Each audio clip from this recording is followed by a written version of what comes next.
Les pedimos por favor que lo que compren, lo que adquieran, súbanlo a las redes y cuéntenlo. Muchas gracias y bienvenido, Arturo. Les pido un aplauso por favor enorme para Arturo Rodríguez.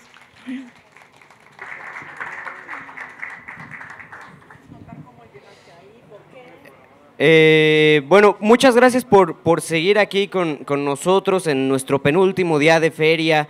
Hoy nos acompaña Arturo Rodríguez, periodista. Esta charla estaba planeada para simular o emular, mejor dicho, el programa que Arturo Rodríguez tiene con Olayo Rubio, donde revisan la semana electoral. Un programa, parte del contenido de audio de una plataforma que se llama Convoy, que no es radio por internet, pero es algo parecido.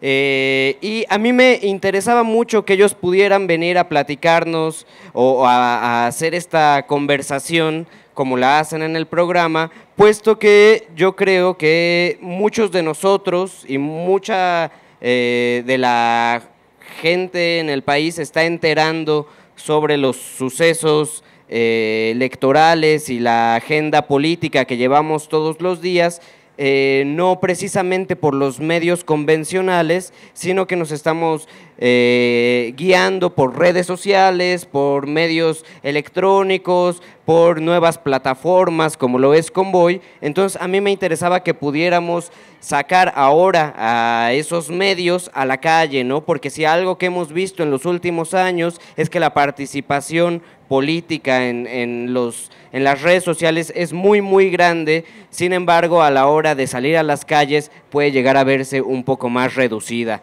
Entonces me gustaría empezar a platicar un poco de eso, Arturo. ¿Cómo lo ves tú, el movimiento político en las redes y el movimiento político en las calles? Tú que estás metido en las campañas electorales.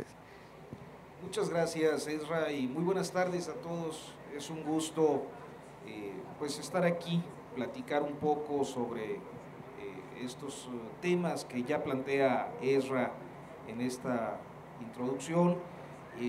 Muy contento también de estar una vez más en la feria de la Brigada Cultural para Leer en Libertad, que yo vengo siguiendo casi desde su génesis.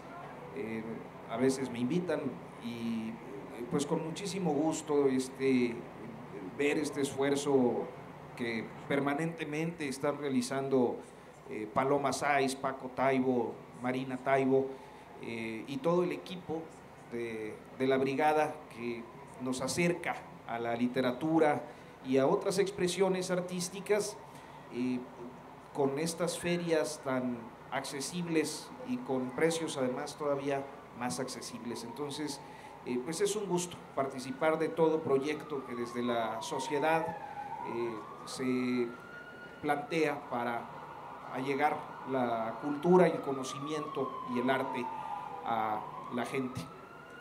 Y bueno, pues también con mucho gusto de hacer una especie de simulacro del simulacro. Nuestro programa se llama así, Simulacro.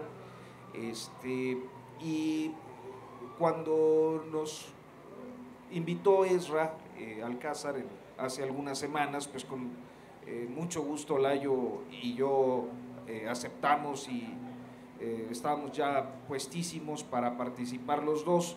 Desafortunadamente, pues Olayo tuvo un problema ahí de salud, estas gripas mutantes de ahora. Decía él que antes nada más era tos y mocos y ahora pues ya son con temperaturas altísimas y bueno, ¿para qué les cuento lo que ya de algún modo la mayoría hemos padecido?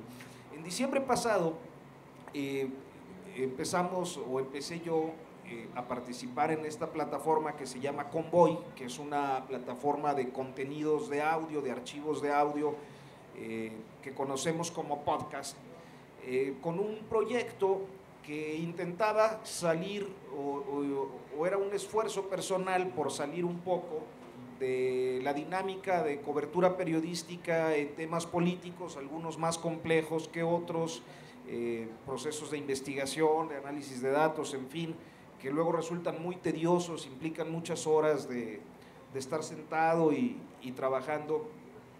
Y se me ocurrió pues hacer un podcast que recupera las expresiones de música urbana. Me salgo a la calle aquí en la Ciudad de México, busco músicos urbanos que estén ejecutando algo que me resulte atractivo, interesante, llamativo, y los entrevisto, grabo un poco de su música y de sus interpretaciones, y entonces armamos un programa que se llama Ritmo de la Calle. Entonces, íbamos a empezar, estábamos ya con la primera emisión que salió justo el 24 de diciembre, y cuando estábamos afinando los últimos detalles del lanzamiento de este proyecto, empezamos a platicar de la dinámica electoral. Acababa de iniciar el periodo de precampaña, como ustedes recordarán, fue por ahí del 15 de diciembre, y pues naturalmente Olayo, que a través de su trayectoria ha tenido un gran interés en muchos asuntos, y entre otros la vida pública, me planteaba pues que cómo veía yo el proceso electoral. En realidad yo le decía que siempre veía en la vida pública simulaciones, y en esa conversación pues surgieron muchos temas en los que empezamos a tener coincidencias.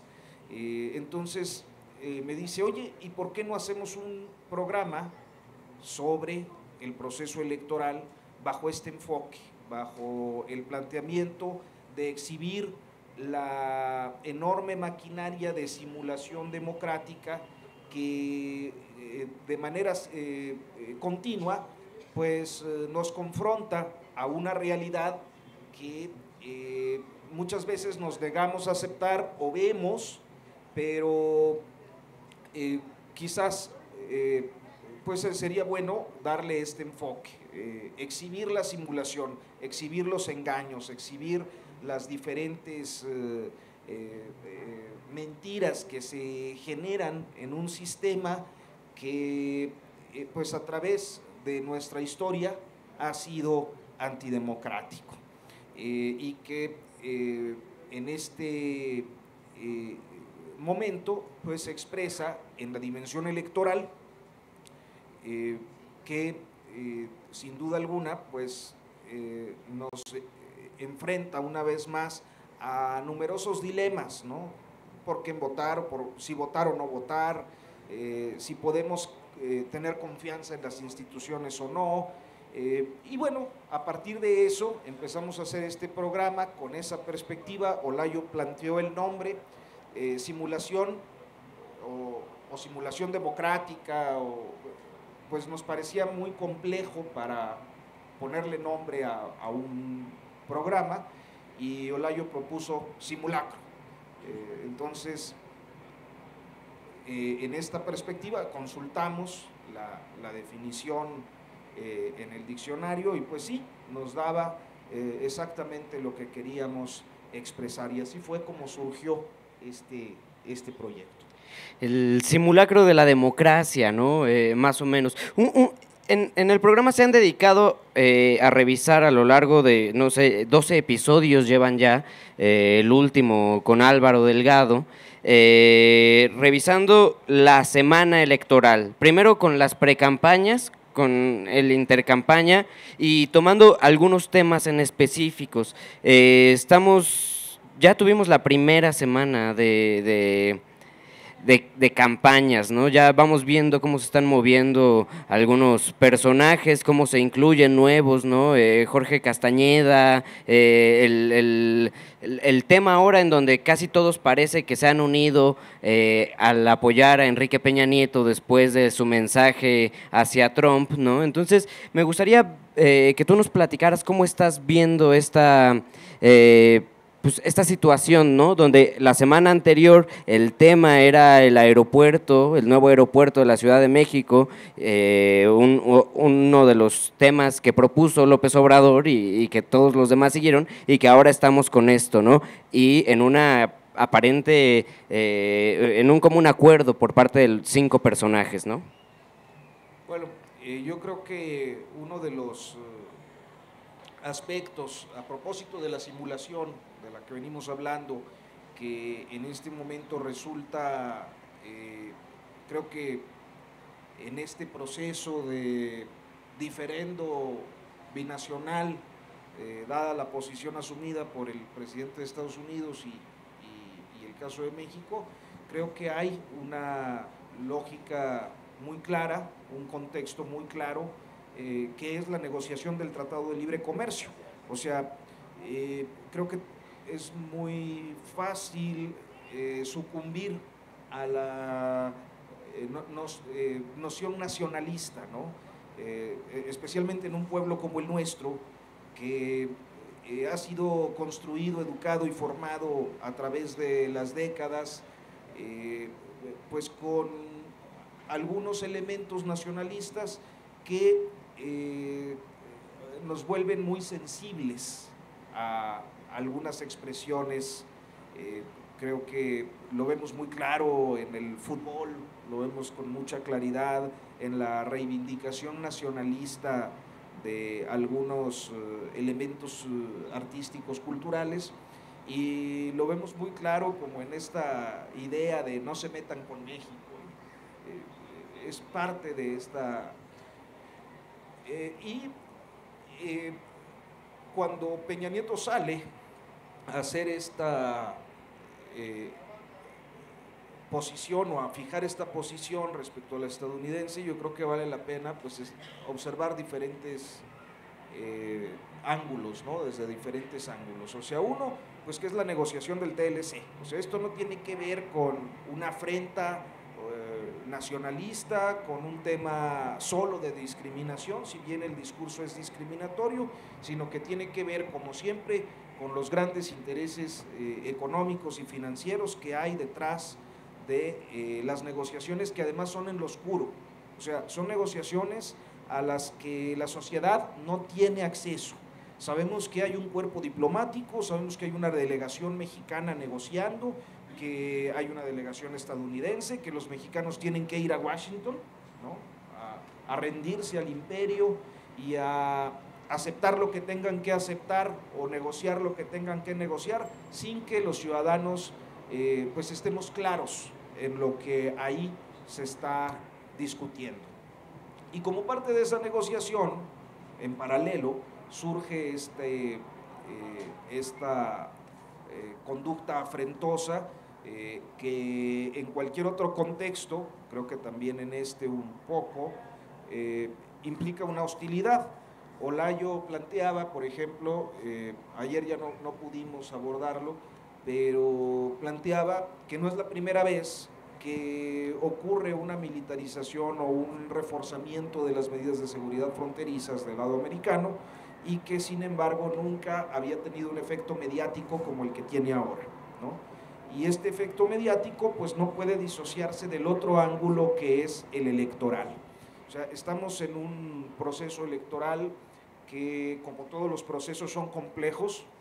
Alguien nos preguntaba en días pasados si pensábamos que esta era la elección más importante del siglo XXI o de lo que va del siglo XXI. Yo creo que todas han sido importantes y todas han tenido sus características muy particulares. En parte a eso responde el programa de simulacro, ¿no?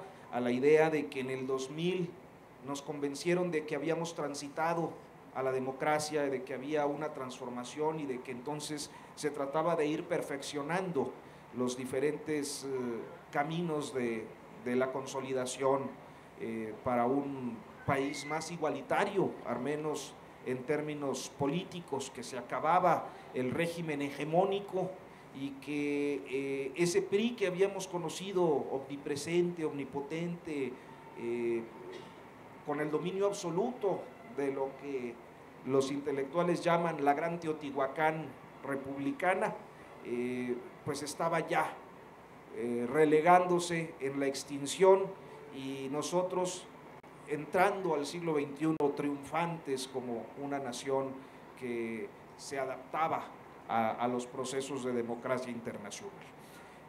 Y llegamos a 2006, pues con algunos de estos procesos aparentemente consolidados, ¿no?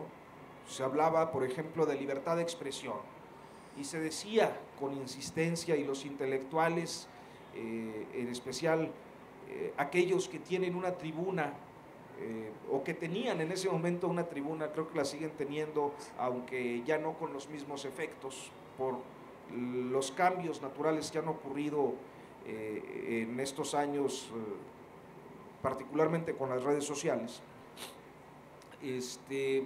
Pues decían que gracias a la libertad de expresión y en muy buena medida a la libertad de expresión habíamos podido llegar a la democracia. Y entonces nosotros nos observábamos ya como un país en donde todo mundo podía cuestionar y desafiar a la clase política y especialmente al presidente. Llegamos a tener una herramienta de acceso a la información, de transparencia, ¿no? Y todos los derechos políticos aparentemente florecían en aquel contexto. Y llegamos a 2006, creo que con todas estas condiciones y otras, como la libertad de expresar y de protestar y de manifestar desacuerdos con el gobierno, pues en el absoluto fracaso. 2006, yo recuerdo, por mencionar algunos ejemplos, en el caso de libertad de expresión, pues que ya estaba la demanda de Marta Sagún contra la revista Proceso, que además es donde yo trabajo, entonces bueno, la historia es más o menos conocida. Para los que no, Marta Sagún demandó a Proceso por publicar el adelanto de un libro que era La jefa, de una periodista argentina que se llama Olga Warnat, y con todo el peso de la presidencia intentó aplastar, como lo han hecho la mayoría de los presidentes de este país, pues a esa revista. Finalmente, en el caso de transparencia del Instituto Electoral, que creíamos ya ciudadano y confiable, nos lleva a un proceso electoral sumamente cuestionado, donde hay una gran parte de la población que cree que hubo fraude en esas elecciones, y en el caso de la transparencia se solicita el acceso a las boletas para aquel famoso recuento voto por voto, casilla por casilla, que era una acción necesaria para poder esclarecer lo que ahí había ocurrido, aunque no tuviera efectos jurídicos, sí para un tema de memoria y de satisfacción de las inquietudes, y esto termina siendo pues también un fracaso de ese proceso de transición. Y por otra parte, en la vía de participación política, que luego nos olvidamos, ¿no?, de los movimientos sociales, de verlos como entes que tienen una acción y una incidencia política, pues los procesos represivos que aquel año se dieron de una manera brutal, en el caso de Atenco, en el caso de Lázaro Cárdenas, Michoacán, y otras comunidades mineras, sobre todo en el norte del país, y muy particularmente en el caso de la APO y del movimiento social de insurrección que había en el estado de Oaxaca. Entonces, ese 2006 creo que nos coloca frente al fracaso de la transición. Se viene todo el proceso de violencia, militarización, y llegamos a un 2012 con una elección en la que el PRI regresa, porque los grupos se ponen de acuerdo, los grupos de poder, y nos plantean, y grandes sectores de la sociedad lo creen, que hay pues una posibilidad de que el país cambie, mejore. Hoy sabemos que no fue así, y llegamos ahora a esta elección de 2018. ¿Por qué hablamos de simulación? Pues porque en cada uno de estos procesos, particularmente 2006 y 2012, han sido las estructuras clientelares las que han conseguido los resultados electorales. O sea, quizás algunos recuerden aquellas llamadas del Baester Gordillo con algunos gobernadores priistas pidiendo que sus estructuras operaran a favor de Felipe Calderón, y lo hicieron, incluido Peña Nieto como gobernador en el Estado de México. Álvaro Delgado lo ha acreditado en su libro El Amaciato de una manera muy contundente. De manera posterior, en 2012, pues vimos cómo la operación de los gobernadores priistas con estas estructuras clientelares, hizo posible un resultado electoral que estaba fundado pues en eso, en la compra del voto, en las dádivas, en las presiones, porque también hay una especie de extorsión. Emiliano Ruiz Parra lo ha recuperado de manera muy elocuente en su libro Obra Negra, de aparición reciente, donde repasa la situación del Estado de México y cómo se presiona con satisfactores indispensables como el agua, la luz y los servicios básicos a los ciudadanos para que vayan y voten, con el riesgo de perder eso poquito que han conseguido y que además tendría que ser un derecho fundamental, un derecho inalienable para todo mexicano. Y entonces llegamos a este proceso electoral donde las cosas ya no son tan fáciles, ¿no? Porque si bien las estructuras electorales dan un margen suficiente de votos para que los partidos políticos como el PRI o el PAN consigan los triunfos electorales, es indiscutible que no basta, que necesitan también reducir a la oposición, y creo que en esta ocasión, como en ninguna de las anteriores, de las dos anteriores, existe una voluntad popular más proclive a emitir un sufragio a favor de López Obrador, que ha sido identificado a través de estos 12 años como una personalidad ruda, que no coincide con el modelo económico que se ha implementado desde los años 80, que es distante, si no de todos, sí de ciertos grupos económicos y financieros poderosos de este país, y que en función de eso pues se ha articulado todo este imaginario del peligro para México y de lo que ya todos conocen. Entonces, en este contexto en el que vemos que surge esta dinámica internacional, donde un gobierno extranjero con intereses muy claros en nuestro país y que a través de muchísimos años ha tenido incidencia en nuestros procesos políticos, económicos y sociales, pues parece treparse, y yo no paso desapercibido que cierto sector de la prensa estadounidense, a partir de este diferendo, empezó a hablar, particularmente de Washington Post, de que a México se le complicaría aún más la relación bilateral si un populista ganara la presidencia de la República. Entonces, me parece que ese es el otro ángulo, ¿no? El ángulo que tiene que ver con una elección atípica en relación con las dos anteriores. Claro, y también tenemos esta repetición, el mensaje de Peña Nieto y de los y justamente de los 4 presidenciables también, incluyendo a Andrés Manuel, es la unión, ¿no? La unión de los mexicanos, la unión del país, hacerle frente al enemigo extranjero, ¿no? O al extranjero simplemente, sin ponerlo ya como un enemigo, y algo que se ha repetido a lo largo de este periodo electoral por parte tanto del PRI como del PAN, es como López Obrador busca la separación del país, ¿no? Es algo, yo creo que en cada una de los debates que he visto en donde está presente Ochoa Reza, es la idea más repetitiva, ¿no? La idea de separar al país por parte de López Obrador. Otra cosa que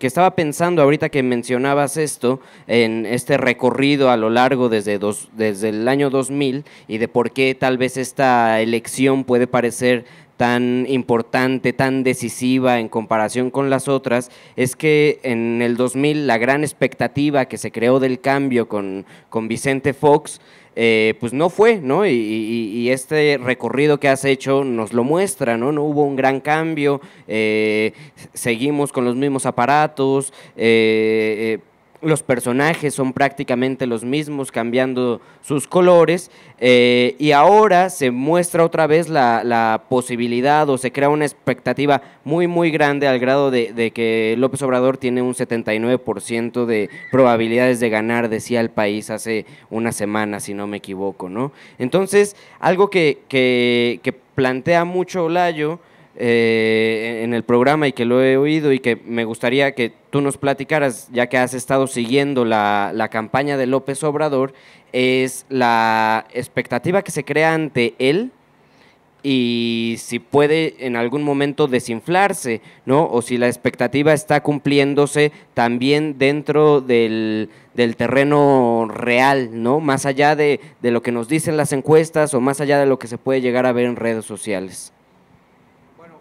Creo que, o sea, hay un tema ahí que yo no logro resolver en mi, o sea, ¿qué encuesta es confiable? ¿Y cuál es el papel que han jugado las encuestas en los últimos años? Me parece que son más una herramienta de propaganda que de medición real y contundente. Pero que era algo también en lo que abundaba mucho Julio Astillero, Julio Hernández López, el día que estuvo por ahí en Simulacro. Yo creo que en un sistema democrático donde estas mediciones pudieran ser confiables, 20 puntos a menos de 90 días, a 85 días de la elección aproximadamente, 80 días de la elección, sería una tendencia prácticamente irreversible, ¿no? O sea, tendría que ocurrir algo tremendo, algo que verdaderamente sacudiera al electorado para que hubiera una variación. Algunos podrían crecer más, otros menos. Creo que la tendencia sería más o menos estable o llegar a un tope, pero prácticamente inalcanzable, ¿no? Lo que yo creo es que hasta este momento lo que reflejan los estudios de opinión, pues es eso, y en algún momento supongo que va a haber cambios, ¿no? Y de repente van a inflar a uno. Sí, ya veíamos, creo que la semana pasada, la crónica subiendo a Mid, ganándole a Anaya, ¿no? Sí. Así de un día para otro. De un día para otro ya está posicionado y Anaya se está desinflando, ¿no? Esa era la lógica de algunas encuestas que se publicaron en algunos medios. Por otra parte, creo que hay la posibilidad de que pues se genere un proceso o una serie de líneas de campaña negra, que coloquialmente le dicen guerra sucia. Entonces, campaña negra o contracampaña, que va a tener una incidencia en cierto sector del electorado. Hace poco, en una entrevista con Antonio Solá, el publicista aquel que reivindica formar parte de la estrategia o haber elaborado la estrategia esta del peligro para México en 2006 y que ahora está en la alianza Juntos Haremos Historia, participando como consultor en el PT, decía que los efectos del peligro para México ya no son los que podía tener en 2006, porque las emociones de las sociedades cambian. En 2006 era el miedo, efectivamente, un miedo creo que pues, construido en buena medida también por la cobertura que algunos medios daban a los procesos sociales, muy señaladamente, pues estos que mencionábamos, Lázaro Cárdenas, Atenco, Oaxaca creo que estaba en desarrollo.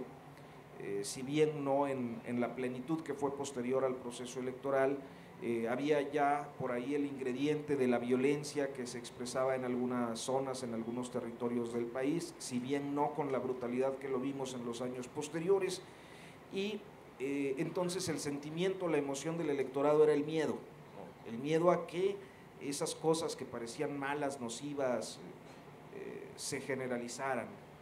Y dice Solá que lo que han medido es que en esta elección la emoción colectiva es la ira, que el país está enojado, que el país, como dice Julio Hernández y titula su libro, pues está encabronado y está exigiendo un cambio, una transformación, un cambio de ruta, y el único que parece encarnar esa transformación, precisamente por su discurso rudo, por la forma en la que se ha pronunciado sobre distintos temas a través de pues 18 años o más, 20 años de protagonismo político y expuesto en los medios de comunicación, pues es López Obrador. Y finalmente pensaría que aun cuando estas encuestas pueden reflejar esta ventaja de manera certera, pues también existe la posibilidad de que Andrés Manuel cometa errores. Yo creo que hasta este momento no los ha cometido.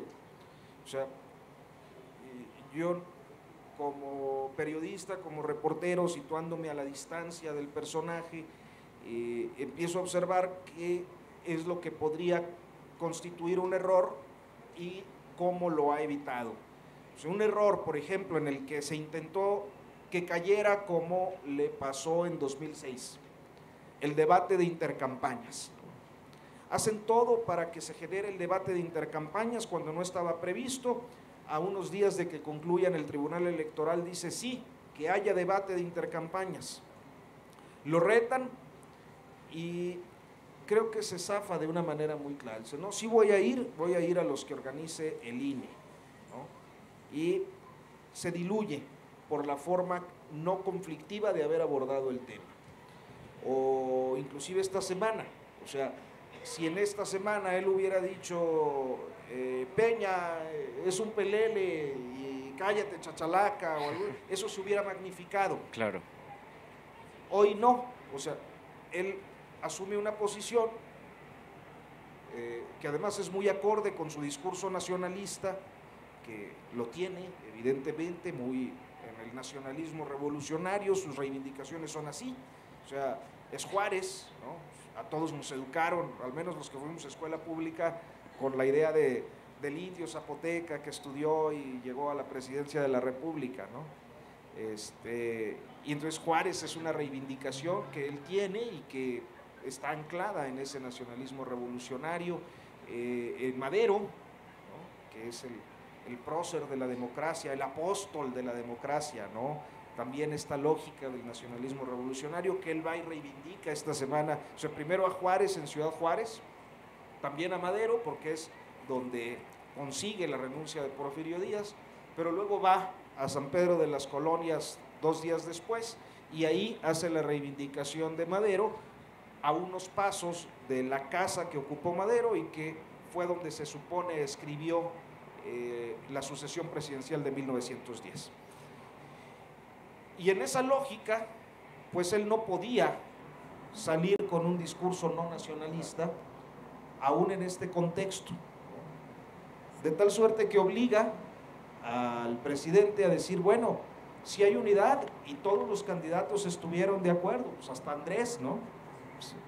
O sea, nada más le faltó decir eso, hasta López Obrador, un hombre como Peña Nieto, tan debilitado, tan urgido de aceptación. De aceptación, de recuperar un poco de la imagen que logró construir, al menos los primeros 2 años, para tener una salida, pues si no digna, lo más próximo a eso, ¿no?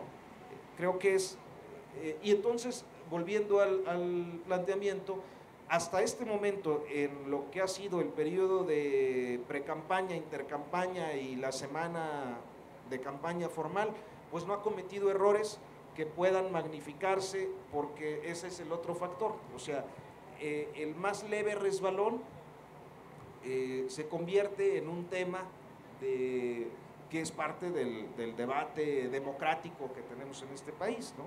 De la propaganda y de lo que hemos conocido.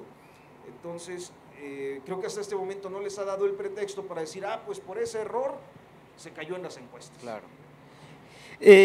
Volviendo a la idea de la simulación, estaba pensando en los nuevos spots que han sacado los candidatos, en donde vemos, en realidad, no sé si una simulación por parte de algunos, yo creo que sí, ¿no? En el caso de Meade, reuniéndose con jóvenes, ¿no? Intentando hacer bromas, incluso sobre su vitiligo y tratando de demostrar que habla idiomas y que es muy chido y esas cosas, ¿no? Que no le quedan y que se ve que está mal actuando, ¿no? Porque cuando tú lo ves hablando de cifras y esas cosas que tal vez sí conoce, lo hace con mucha más soltura, ¿no? Vemos a Anaya acercándose a los campesinos, casi listo para arar la tierra, ¿no? Cuando es el escenario que menos se imagina a Anaya. Y ves a López Obrador en una casa como blanca, ¿no? En el interior, con un retrato de Juárez. Ya no es el López Obrador en mangas de camisa, no, tiene un traje muy bien hecho, ¿no? Corbatita, camisa blanca, expresándose de una manera completamente mesurada. A comparación con un cállate chachalaca, ¿no? O unas explosiones mucho más fuertes como lo habíamos visto en elecciones anteriores. Entonces, por ejemplo, en el grado en el nivel, o pensando en Anaya y en Meade, me hace pensar completamente en una simulación. Y en el caso de Andrés Manuel, no sé si se trata de una simulación o de mostrar el personaje en el que está convirtiéndose, ¿no? Después de estos 18 años. Bueno, yo lo que creo es que estamos en un tiempo donde lo visual es predominante. Es más, es un conflicto para los periodistas, porque sobre todo los que estamos acostumbrados a escribir largo, pues ya no conectamos con un público que quiere 30 segundos en video para verlo en el smartphone. Entonces, son tiempos visuales y pues eso está muy en el cálculo de la vida política y de los actores políticos, y más en un proceso electoral. Yo creo que atiende a las estrategias de cada uno. O sea, yo pensaría, me da mucha risa porque creo que nadie habla de Margarita, ¿no? Ni entre ellos. Qué pena. Pero no la consideramos. Por otra parte, yo ahorita intenté recordar su spot, pero la verdad es que no. Yo tampoco. Cuando Meade sale con que vamos a debatir patrimonio, se le olvidó Margarita, ¿no? Y entonces ella, yo sí, está bien usted, pero aquellos no quieren. Meade tiene un perfil técnico, o sea, yo creo que sí estudió, ¿no? O sea, sí es un tipo que fue a la escuela. Cosa que no quiere decir que sea mejor o peor, porque tenemos, ¿qué? 3 décadas con puros doctores de las universidades. Salinas estaba muy educado. Sí, todos muy PhD, y nos ha ido como nos ha ido. Pero digamos que era el aplicado, ¿no? Era el nerd de la clase que hizo 2 carreras, y la maestría, el doctorado, y llegó a trabajar en áreas técnicas, y pues no le sale. O sea, ya hemos visto cómo son esos perfiles. Zedillo era así. A cómo logras, cómo puedes forzar a que una personalidad tan nerd llegue a convertirse en un fenómeno carismático que conecte con electores, que le permitan posicionar de algún modo su imagen. Entonces, pues, lo que ocurre es que se ve forzado, se ve impostado, se ve tonto, se ve mal. No es él, ¿no? Lo que estamos viendo. Y en el caso de Ricardo Anaya, ahí creo que entran en juego otros factores. En los dos hay un tema de clase, ¿no? O sea, de clase, de diferencia de clase.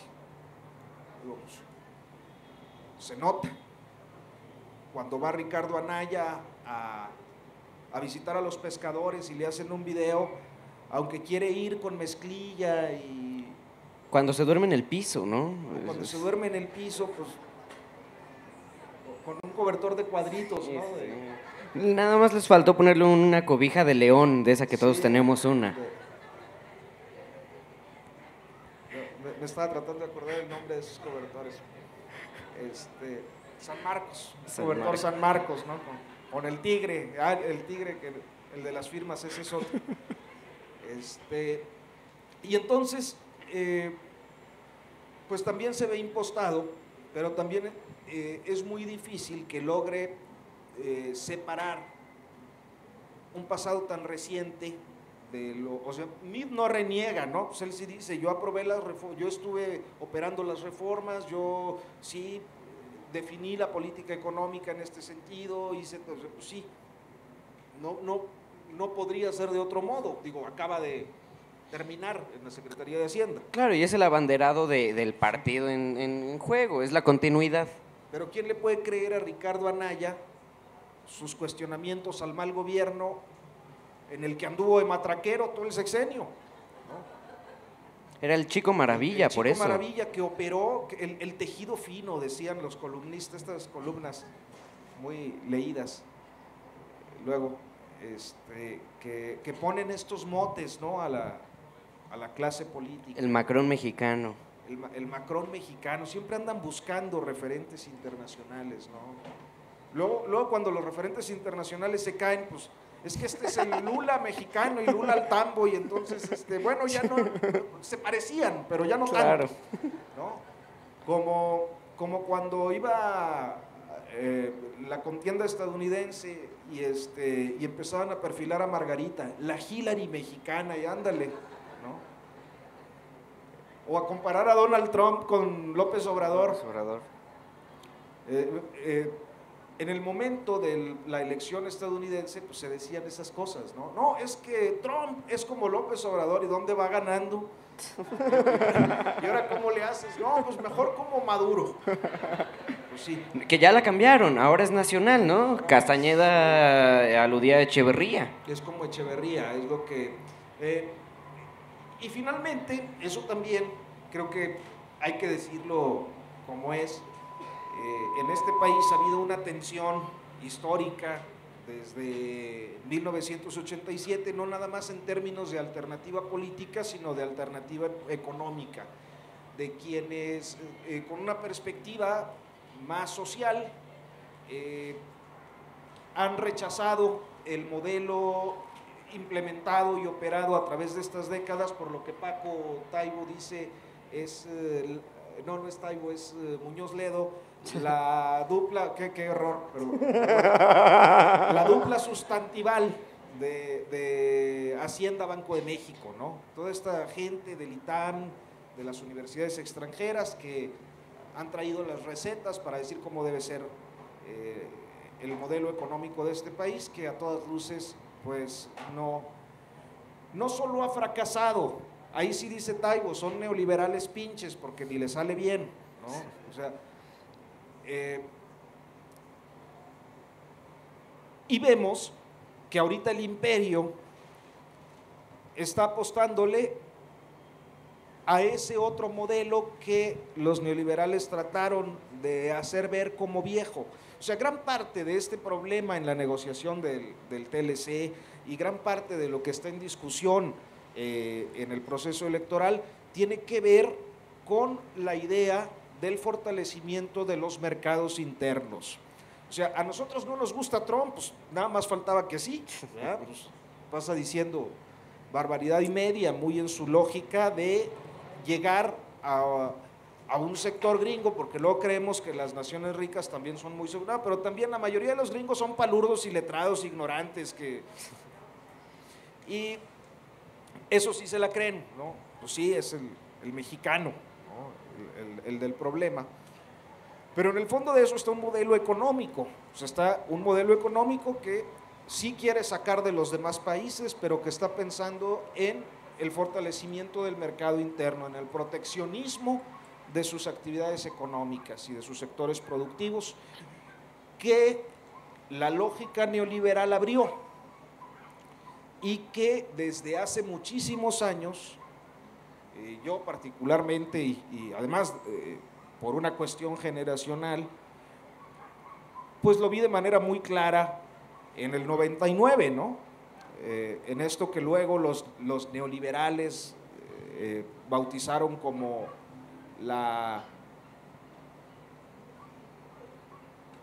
tenían un nombre peyorativo, los globalifóbicos, aquellos escépticos de la globalización que estaban resintiendo. O sea, en el caso de Estados Unidos y del proceso de Seattle, pues no solo era el anarquismo ni los colectivos ambientales los que estaban ahí, o sea, en el fondo de eso la gran convocatoria pues era de AFL-CIO y de los grandes sindicatos estadounidenses que estaban resintiendo los efectos del neoliberalismo en su situación interna.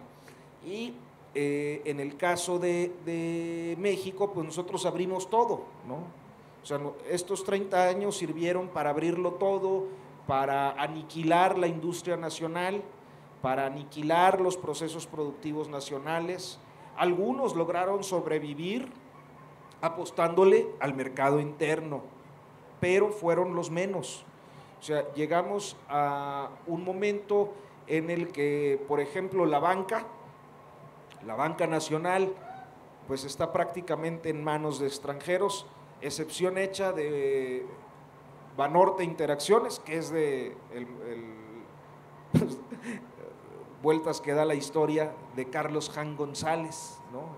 el nieto del geniarca del grupo Atlacomulco, que ya fusionó también Interacciones, y algunos otros banquitos más pequeños que son propiedad de las élites oligárquicas de siempre que han controlado a este país.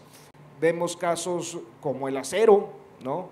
O sea, yo veía a López Obrador que decía el martes en Monclova, el miércoles en Monclova, y vamos a ayudar a los empresarios acereros. Pues no, o sea, queda uno, ¿no? ¿Cuáles empresarios, candidato? Pues queda uno, que es Alonso Ancira, ¿no?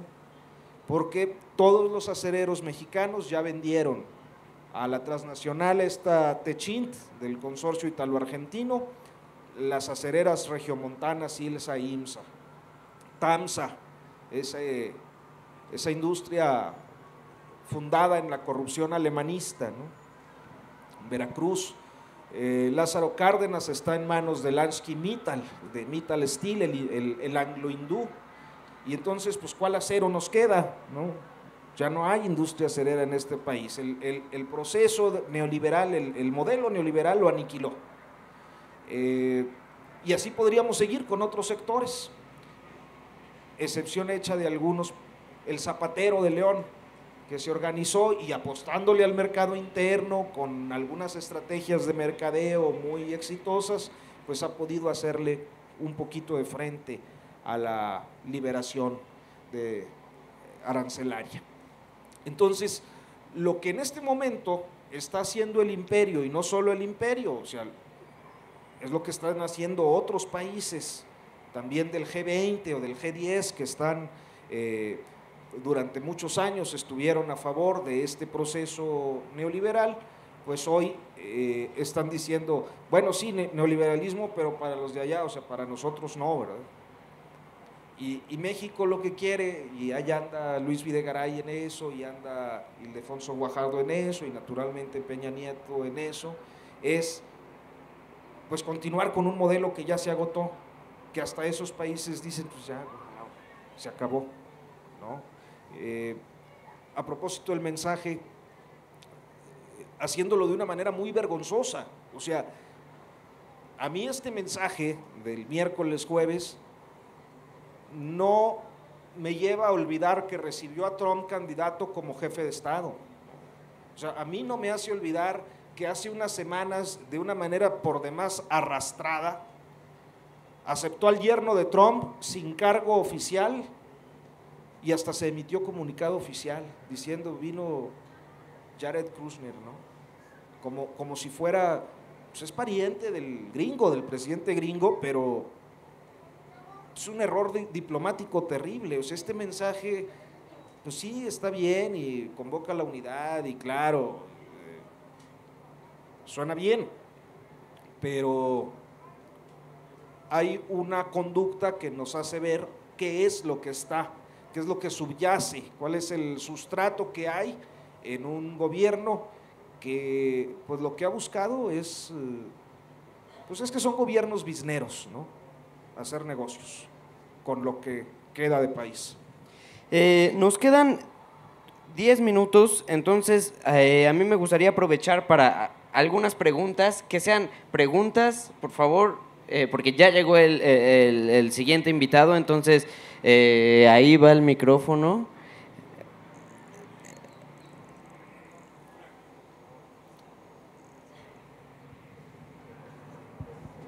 Rapidísima y muy concreta.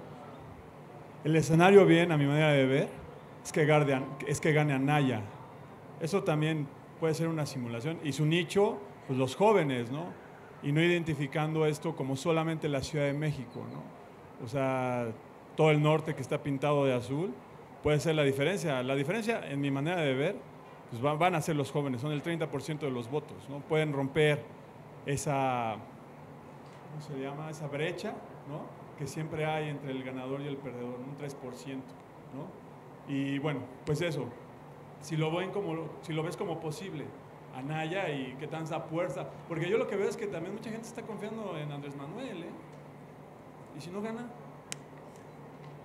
Claro, el factor que considero puede ser relevante, más allá de convencer a los jóvenes, porque además creo que en las mediciones por ahí ha aparecido que es amplio el sector juvenil que simpatiza con López Obrador. Yo creo que el factor tiene que ver con lo que yo planteaba al principio, que son las estructuras electorales. O sea, el momento en el que el peñanietismo y Anaya logren ponerse de acuerdo para decir, ok, vamos a hacer ciertos pactos de impunidad que nos van a permitir la gobernabilidad y mis gobernadores van a operar sus estructuras electorales a tu favor. ¿Cuántos votos necesitas? Y entonces, bueno, pues te damos en Sonora tantos, te damos en Coahuila tantos, te damos en el Estado de México tantos, nada más que nos permita el suficiente margen para tener una presencia importante en las cámaras y mantener algunos ayuntamientos y lo otro te lo cedemos, ¿no? ¿Qué es lo que hicieron en 2012? ¿Qué es lo que hicieron en 2006? Ponerse de acuerdo, ¿no? Transferirse votos para evitar que el modelo que no quieren avance. Otro posible, que no se pongan de acuerdo porque parece que la relación, parece una relación muy lesionada. Pues está hasta el acuerdo con Andrés Manuel, ¿no? O sea, el mismo Andrés Manuel ha tendido los puentes. Andrés Manuel ha estado diciendo, son tiempos de reconciliación. La primera amnistía que ofreció fue a la clase política, o sea, no fue a los narcos. Hay que recordar, fue hace un año cuando dijo, vamos a superar los escollos, ¿no? Entonces él está tendiendo puentes y hay personalidades pues muy próximas a los aparatos de poder histórico que están ahí, ¿no? Que no estaban en las elecciones anteriores, que pueden ser hábiles negociadores. Creo que un factor adicional es ver qué papel va a jugar Margarita, hasta ahorita no está medido, ¿no? O sea, si le va a quitar votos a Anaya, si la van a inflar, si en algún momento pensemos que llegue a alcanzar a Mid, ¿qué pueden decidir ahí? O sea, es temprano, pero creo que en todo caso el tema es cómo pueden acordar la transferencia de votos. Y eso podría llevar a Anaya, efectivamente, pues a una mejor posición, tanto como para ganar. Hacemos 2 preguntas más, una aquí y una de ese lado al muchacho y ya terminamos. Bien, en el sentido de los puentes que comenta el periodista, hace muy poco nos enteramos, en algunos causó desilusión. ¿Qué hay con, o sea, dónde se queda esta estrategia de el vínculo con la ultraderecha clerical, ¿verdad? El famoso PES y todo lo que ello puede representar o viene representando en la historia de este país? Y por el otro lado, esos personeros que representan a las grandes firmas transnacionales, ¿qué clase de puentes son los que podrían, en un hipotético triunfo de López Obrador, estas gentes? ¿En dónde está enmarcado este tipo de alianzas? Vamos, ¿qué sentido tiene para el votante que tome su decisión para dar su voto a López Obrador en virtud de estas propuestas que nos presenta? Y repito, en esa hipotética toma de la presidencia, del triunfo, el reparto de cuotas de poder.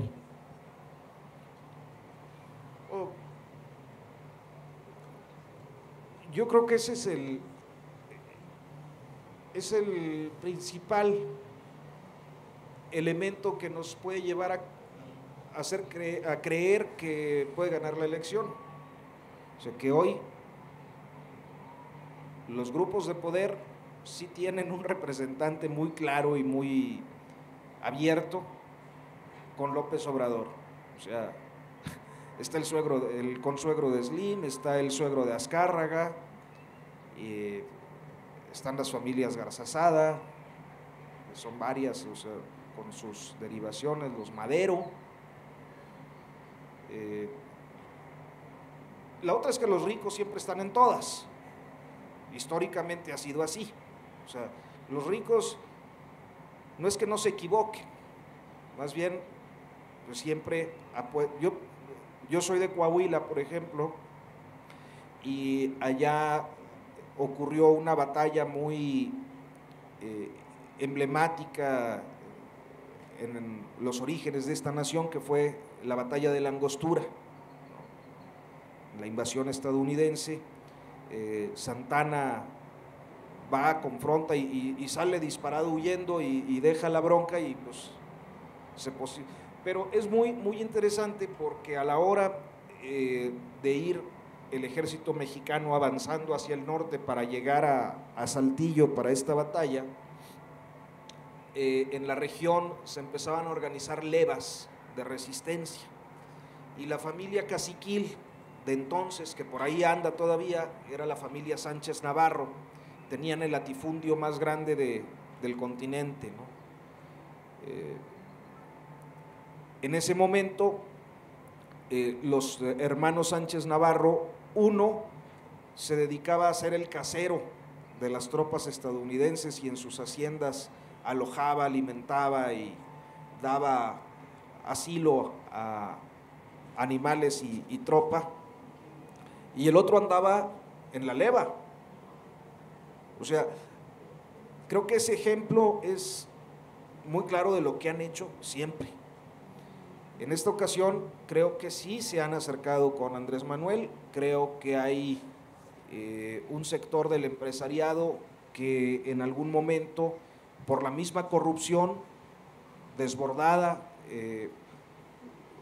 de manera muy clara con los tecnócratas neoliberales que implementaron este modelo, ahora como altos ejecutivos de las transnacionales energéticas, mineras y de la construcción, pues dejaron de favorecer a los capitalistas mexicanos que están buscando una oportunidad. y yo creo que pues el electorado lo debe tener claro, o sea, al menos nosotros lo hemos tratado de decir y de mostrar, porque también ahí va la parte, yo sé que aquí en este auditorio pues hay muchos simpatizantes de Andrés seguramente, pero también está la parte de la exigencia, ¿no? O sea, no es un voto nomás así, es un voto que tiene que implicar un compromiso y una exigencia si llega a ser gobernante, de congruencia. El tema del conservadurismo es que yo creo que Andrés es conservador él en sus valores personales, que inclusive los temas como el de la integridad, el de la honestidad, tienen que ver más con una noción cristiana que con un valor laico, o con las dos, en todo caso. Y que él coincide, o sea, él ha sido muy reticente a abordar algunos temas, lo fue, creo que ya no tanto, pero resultaba fácil que tuviera esta alianza, y por otra parte, pues es una alianza pragmática, porque creo que una de las apuestas es que los cristianos no son tan fáciles de corromper como el resto de los que no son cristianos. Y uno de los grandes temas que para los procesos electorales en este país han resultado de trascendencia es el cuidado de las casillas. O sea, esto del fraude se da hormiga en las casillas, ¿no? Compran a los representantes de casilla como compran el voto. Hay ya historias muy documentadas de eso, y creo que una de las apuestas pues, es que los cristianos, como tienen una función en esta tierra muy orientada por su fe y por sus convicciones, no sucumban tan fácil, y creo que ha sido uno de los argumentos. Pero ahí está también la parte de la exigencia, ¿no? A ver, pues ¿qué Andrés eres? ¿Eres el Andrés de las izquierdas que va a estar a favor de los derechos sexuales reproductivos, que inciden directamente en temas como la salud, la educación y otros, y en los derechos fundamentales, porque hay un proceso de desigualdad tremendo en términos de sexo y género, de sexualidad y género? ¿O eres el Andrés Manuel conservador que le va a dar coba a las posiciones que el PES ha venido asumiendo de una manera muy perniciosa para el avance de las minorías en este país? Entonces creo que ahí el elector tiene que estar muy buzo, ¿no?, de qué es lo que tiene que hacer. Ya nos pasamos de tiempo, pero habíamos prometido que el joven iba a hacer una pregunta, entonces va a ser muy rapidísima. Ya después Arturo se va a bajar y le pueden preguntar todas las cosas que quieran, creo. Lo único que yo quisiera preguntar es si dentro del programa hay contemplado el invitar a gente antagónica para generar un cierto debate, como decía Diego Rabasa, el grupo de Letras Libres, o gente muy crítica hacia ciertos sectores, incluso aquí dentro de la brigada, si se pudiera dar ese tipo de encuentro. Y también si hay alguna propuesta o tienen contemplado invitar a los mismos candidatos al programa. Los candidatos no nos quieren dar entrevistas, o al menos yo las he pedido y mis compañeros como reportero. Mi trabajo es ser reportero de proceso, y lo de simulacro pues es un ejercicio que yo hago más de opinión y de intercambio, como lo planteas, y efectivamente como lo planteaba Diego Rabasa. Sí hemos invitado, el tema es que no se animan, ¿no? Creo que también la definición que desde el primer programa y en nuestras posturas públicas, digo,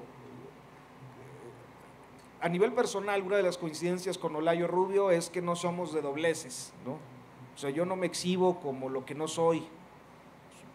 La gente sabe, el mismo PES, por ejemplo, sus dirigentes batallan para hablar conmigo porque yo he sido muy claro en mi posición de laicidad, y sí, como reportero, pues reproduzco lo que ellos digan, pero mis enfoques siempre van a partir de la laicidad, por poner un ejemplo. Entonces, pues así en Simulacro también hemos sido muy claros, ¿no? No nos creemos el INE, o sea, no creemos la dinámica del INE, no creemos en las decisiones del Tribunal Electoral, no creemos en la democracia electoral como está planteada. Sí creemos en la democracia, no en esto que nos venden, ¿no? Sí creemos en la gobernanza, pero en una gobernanza con transparencia, donde estén los empresarios, sí, pero de manera abierta, no incidiendo en las políticas públicas o las legislaciones. Y todas estas posiciones luego les hacen ruido. Y hemos invitado a 2 o 3, muy de estos grupos de intelectuales como el que comentas, y casi siempre, como son gente muy educada y de muy buenas maneras, pues suelen decir, en este momento no puedo, tengo una gira, voy a presentar, ya, porque además siempre tienen compromisos internacionales ellos, o sea, no vienen a la feria aquí como nosotros, ¿no? Voy a la feria de... Entonces... Bueno, la Feria de Guadalajara fue un desfile de eso y ahora Raúl Padilla está en el gabinete de Anaya. Sí, como Castañeda y como van a verlos, o sea, así como nosotros nos definimos de una manera clara ante las dinámicas políticas y económicas y sociales, pues también ellos se definen, ¿no? Y ahí está Mario Amparo Casar. O sea, Claro. ahora, pues sí, Mexicanos contra la Corrupción, entonces que el López Obrador les dice... Igual que ahora. ¿no? Pues ahora, digo, venía de ser asesora de Santiago Krill, venía de ser asesora de Josefina Vázquez Mota, pues qué más da que esta ciudadana tan preocupada por la corrupción en los gobiernos, pues ahora pueda respaldar a Naya, y vamos a ver a Denise Dresser, y vamos a ver a los que siempre vemos, y a los Letras Libres, y a los Nexos. Claro. Yo contesto muy rápidamente lo de la brigada. Nosotros somos mucho más arbitrarios. Y no es que no invitemos a personas antagónicas, nos interesa invitar a personas críticas más que antagónicas, aunque, claro, no están de acuerdo y eso es lo más rico. El caso de Arturo es un ejemplo de eso, no milita con ningún partido político, no apoya a ninguno de los candidatos, es una persona crítica, ¿no? Y eso es lo que nos interesa tener aquí, aunque inevitablemente la crítica de las personas que aquí nos subimos, pues va a quien tiene más cosas que criticarle, ¿no? Yo agradezco mucho que estén aquí, agradezco mucho a Arturo, pido un aplauso para él, ya conseguiremos que Olayo no se nos enferme y que vuelva para que este simulacro no esté tan simulado conmigo aquí arriba. Entonces, pues muchas gracias y Arturo creo que va a responder algunas preguntas allá abajo y ya vi a algunos fans que querían levantar la mano, pero bueno, gracias Arturo. Ya me robé minutos de la siguiente presentación. Muchas gracias a todos, gracias Ezra.